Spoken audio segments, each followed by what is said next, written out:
Alors, très rapidement, je fais une petite introduction. Je vous ai présenté les résultats de l'enquête NO. On avait fait une autre étude, en fait. EcoCert nous avait mis gentiment à disposition, à l'époque où ils faisaient encore les analyses de SO2 total, leur base de données rendue anonyme sur le SO2, pour voir un petit peu les pratiques et les utilisations qui étaient faites dans les vins bio. Donc, sur cette étude, une grande majorité de vins rouges, et le gros des millésimes, c'était en 2012, vu que c'était à cette période-là où ils avaient fait le plus d'analyses. Première conclusion de cette grande enquête sur les niveaux de SO2 dans les vins bio, bah, vous avez déjà quasiment 10% des vins rouges bio qui avaient été analysés, qui pouvaient revendiquer la mention vin sans sulfite ajouté. Donc ça fait quand même une proportion assez importante. Et pour rappel, on n'était qu'en 2012. Je pense que cette proportion, elle a énormément progressé ces dernières années. On le voit après, surtout en vin rouge, vin blanc, vin rosé. On va dire qu'on va rentrer dans le détail sur la pratique terrain, mais c'est des choses. Il y a des expérimentations, mais c'est un peu moins pratiqué. Ce qui était assez intéressant dans cette étude-là, c'est qu'on voyait quand même qu'il y avait une utilisation assez raisonnée et assez faible des SO2. Hein. Vous voyez en fonction des productions, mais en rouge, on était en moyenne à 57 de total, ce qui est des valeurs plus que correctes, on va dire. Donc un vrai effort des vignerons pour essayer de réduire au maximum les SO2 totaux qu'ils ont dans les vins. C'est quelque chose qui trotte dans la tête des vignerons bio et des vignerons conventionnels depuis un petit moment. Bon, là, les chiffres en haut, entre guillemets, c'est des choses qui ont été déclassées. Hein. C'est pas des choses qui sont présentées en bio. Ce qui est assez intéressant de voir, c'est quand on regarde la répartition justement des niveaux de SO2. Donc en bleu clair, là, vous avez entre 10 et 50 mg de SO2 total. Et on voit hein, dans les vins rouges, vous avez quand même une grande majorité des gens qui sont dans cette tranche-là. Ici, on va plus retrouver des vins d'élevage où on va avoir besoin, entre guillemets, d'un peu plus de SO2. Et là, vous avez des choses qui arrivent en limite, surtout qu'on était au début de la réglementation, au début de cette nouvelle maîtrise d'une dose de 100 maximum pour les vins rouges. Et c'est vrai que certaines personnes, sur des matrices un peu plus complexes, des vins un peu plus chargés, ont eu un peu plus du mal à rentrer dans le contexte des 100 mg maximum pour les vins rouges qui avaient moins de 2 grammes. Ce qui est assez intéressant à regarder, c'est qu'on a une grosse variation en fait, en fonction des régions. Alors ça dépend vraiment du type de produit qui est réalisé. On va retrouver là-dedans par exemple les vins du Jura où finalement l'utilisation du SO2 les intéresse, on va dire, un peu moins. Donc on va avoir des niveaux relativement faibles. Je ne sais plus où se situe la Gironde exactement. Laissez-moi regarder. On est par là. Donc on voit quand même, avec le profil de nos vins, on a quand même des vins avec des élevages parfois plus longs et des matières et des structures un peu plus importantes. Donc on a quand même une utilisation un peu plus importante que dans d'autres régions, comme l'Ardèche. Mais bon, l'Ardèche, on va dire que c'est quand même un peu spécifique.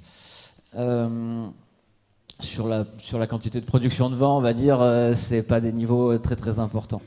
Et après, je voulais revenir sur quelques notions. Donc, on le voit beaucoup, hein, moi, ces dernières années, sur tous les suivis que j'ai dans les propriétés, j'ai de plus en plus de vignerons qui me demandent à faire des cuvées sans SO2 ou à faire l'ensemble du chai.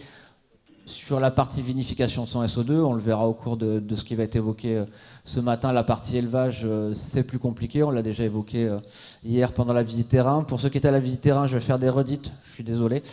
Mais grosso modo, les grands points clés, entre guillemets, qu'on essaye d'avoir quand on va faire des vinifications sans SO2 sur le terrain. Déjà, je pense qu'il y a une vraie prise de conscience de la diminution du SO2 qui était apportée sur la vendange quand on a de la vendange saine et de la vendange propre.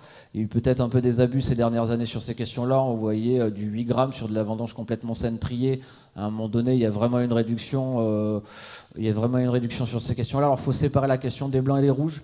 C'est vrai qu'en blanc, on va essayer quand même, notamment sur des cépages comme les sauvignons, où on ne veut pas avoir d'oxydation, on va dire, on est obligé de monter à un certain niveau. Hein, en dessous de 5 grammes, on commence à avoir des effets marqués sur les marqueurs, on va dire, thiolés, sur l'oxydation. Sur les rouges, c'est pas la même chose. On voit plus des pratiques aux alentours de 2-3 grammes pour les gens qui ont des pratiques très raisonnables au départ. L'idée, une vendange saine, propre, triée. C'est sûr que quand on commence à arriver sur des millésimes difficiles, il va falloir se poser la question et savoir comment on fait.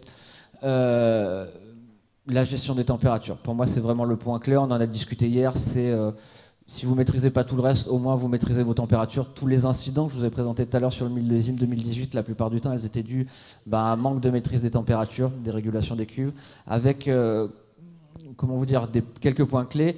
Le début de fermentation, alors les préfermentaires à froid, je ne vais pas revenir dessus, mais si vous avez les moyens vraiment de faire des vrais préfermentaires à froid, à la limite, je dis pas de problème, avec toujours avoir cette notion en tête que quand vous allez lancer vos fermentations, faut réchauffer vos cuves pour qu'il y ait un bon départ et que les levures soient dans des bonnes conditions pour bien partir. Souvent, les gens oublient que derrière, faut réchauffer. Et quand on fait des vrais préfermentaires à froid, on descend à 5 degrés et on les laisse à 5 degrés pendant plusieurs jours. Des semi-préfermentaires à froid à 10 degrés qui traînent pendant 4 jours, la plupart du temps, on va quand même dans le mur, quoi. Donc bien chauffer au départ pour bien lancer les populations de levure, ça c'est quand même relativement important, et surtout avec les millésimes qu'on a eu ces dernières années où il y a eu des périodes de froid quand même, on a vendangé un petit peu tard, il y a des périodes de froid qui sont arrivées, il y a beaucoup de cuves cette année qui ont eu du mal et qui ont un peu traîné à démarrer, les gens n'ont pas voulu les chauffer, et derrière on s'est retrouvé avec des fins de sucre problématiques parce que mauvais départ et mauvaise fermentation. Après on a la gestion pendant et au cours de la fermentation où il faut être vigilant à ce que les levures s'emballent pas trop, notamment quand on a en indigène, on sait qu'elles ont tendance à chauffer, à monter en température, et si elles montent un peu trop, elles ont tendance à s'épuiser et à mourir en partie. Donc là, il faut quand même les tenir un peu pour pas qu'elles montent trop haut. Et les fins de fermentation, où il faut quand même maintenir une température importante, qui les mette dans un milieu et un contexte favorable pour finir les sucres, parce que l'alcool est monté, on a un milieu qui est quand même moins favorable à la levure. Et tenir une température, c'est quand même vraiment important sur les fins. On a vu beaucoup cette année des gens où les températures ont vraiment chuté sur les cuves, il faisait froid, j'ai des cuves qui sont descendues à 20, 22, et en général ça pardonne pas trop derrière sur les arrêts de fermentation, et quand on a moins de chance, on a des piqûres acétiques sur ce genre de choses. Donc vraiment la clé, si vous avez un investissement à faire, c'est au moins pouvoir gérer la température sur vos cuves, quoi. C'est vraiment très important. Donc ça va avec la notion de départ franc et rapide des fermentations. Il y a la température qui est très importante, et puis la notion d'apporter des levures. Quand le spontané marche bien dans un chai, en général, on ne revient pas dessus, on le laisse, ça veut dire que les populations sont bien implantées, que le process entre guillemets fonctionne dans le château, on essaie de ne pas trop y toucher.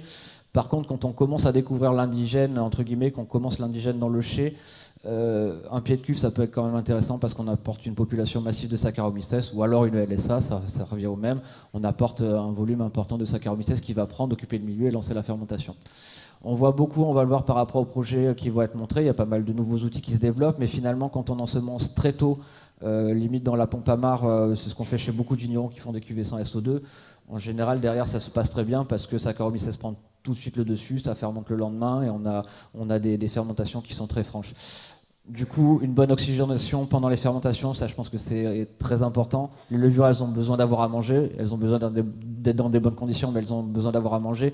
Je ne vais pas rajouter la partie azote, parce que là-dessus, suivant les vignerons, il y a beaucoup de conceptions différentes. C'est vrai que c'est important qu'elles aient des nutriments aussi, azote, que ce soit sous forme organique, minérale. Après la discussion, là-dessus, elle peut être parfois... on peut aller un peu plus loin avec des vignerons. Il y a des vignerons qui sont dans des philosophies différentes sur la nutrition. Mais par contre, l'oxygène, tout le monde peut l'utiliser, ça pose pas de problème. Et je pense que ça joue pas mal du recul un petit peu que j'ai, du retour que j'ai du terrain.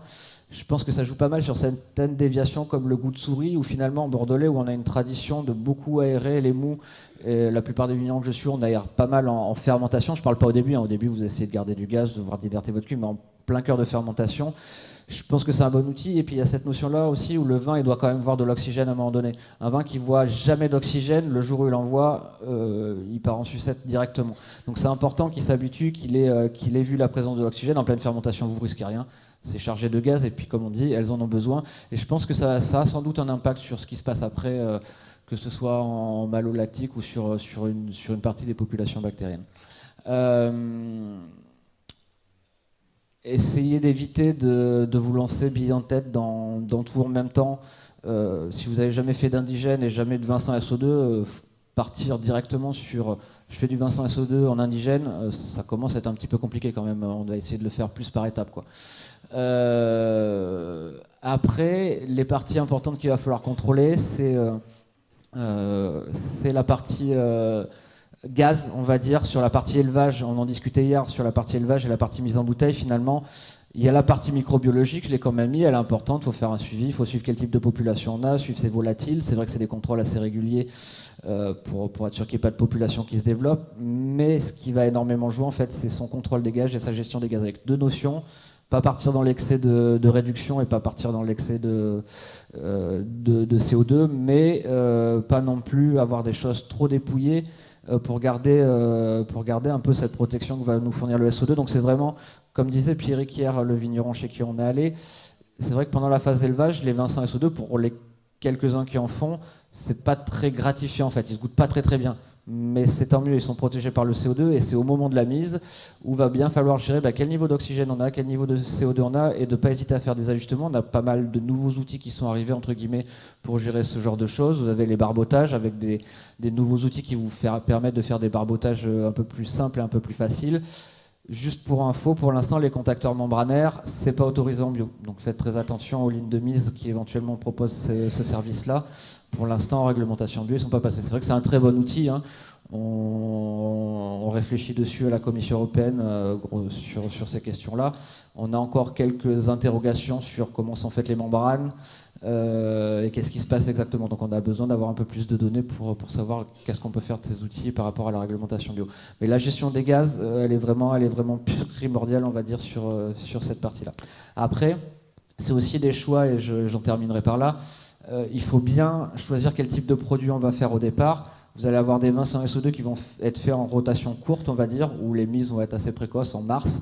C'est pas la même gestion que des vins sur lesquels on va vouloir faire de l'élevage et qu'on va vouloir entraîner un petit peu loin, on va dire, dans le process d'élaboration. Et là, ça devient beaucoup plus compliqué. C'est des parties qu'on commence à étudier, mais on en est juste au début. On a beaucoup étudié, vous allez voir aujourd'hui la partie fermentaire vinification. Sur la partie élevage, on lance le travail, c'est ce que vous va présenter notamment Jean-Christophe, et on va continuer à travailler là-dessus. Et voilà, je crois que j'ai terminé pour cette partie-là. Merci Stéphane.